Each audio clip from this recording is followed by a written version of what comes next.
Madam Toastmaster, fellow Toastmasters and welcome guests. Alan Greenwood, doing a speech entitled Inspiration.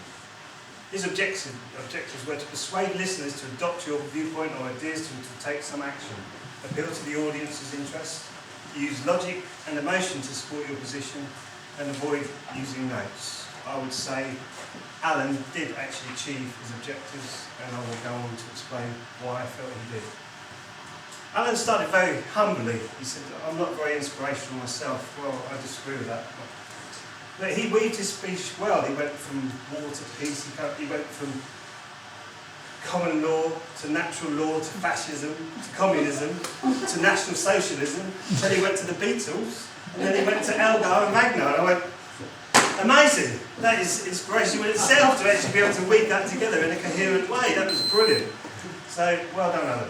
So I liked your quotes. You were using quotes which were very powerful. So Winston Churchill was saying, never surrender. But one commendation, I would say, you are starting to come out of your shell with it. So come out a bit more. We love it. It's really good. You were inspirational. Never surrender. Get out there. Get in amongst the people. You said the whole world gone blind with Gandhi and Mussolini roaring like a lion. Alan, you could have roared like a lion a bit more. And you went Lennon and Stalin and joined the revolution. All these were fantastic quotes. And then you went to the Beatles. They were inspirational to a generation. They actually started the whole pop culture that we've got today. So you were bringing that in. And then you talked about Hitler, which is a very, very tricky subject because he did bring a nation with him. And look what he did. And look how he demolished Europe. It was disgraceful.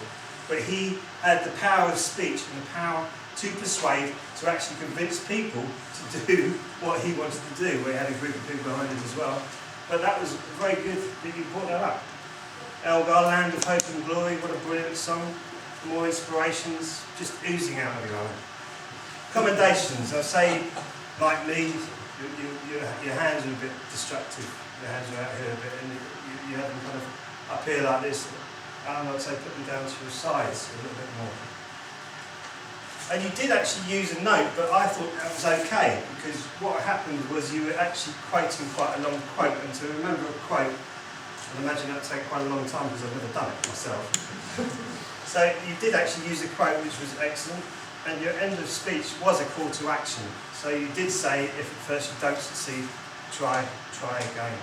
We should give the music business a go, that's exactly what it's like. So yes, you did. You persuaded listeners, got your viewpoint, you appealed to the audience's interests, and also you used logic and emotion and a fantastic weave of the story to go through all those quotes. So well done, Alan. I'm looking forward to your C8 and your C10.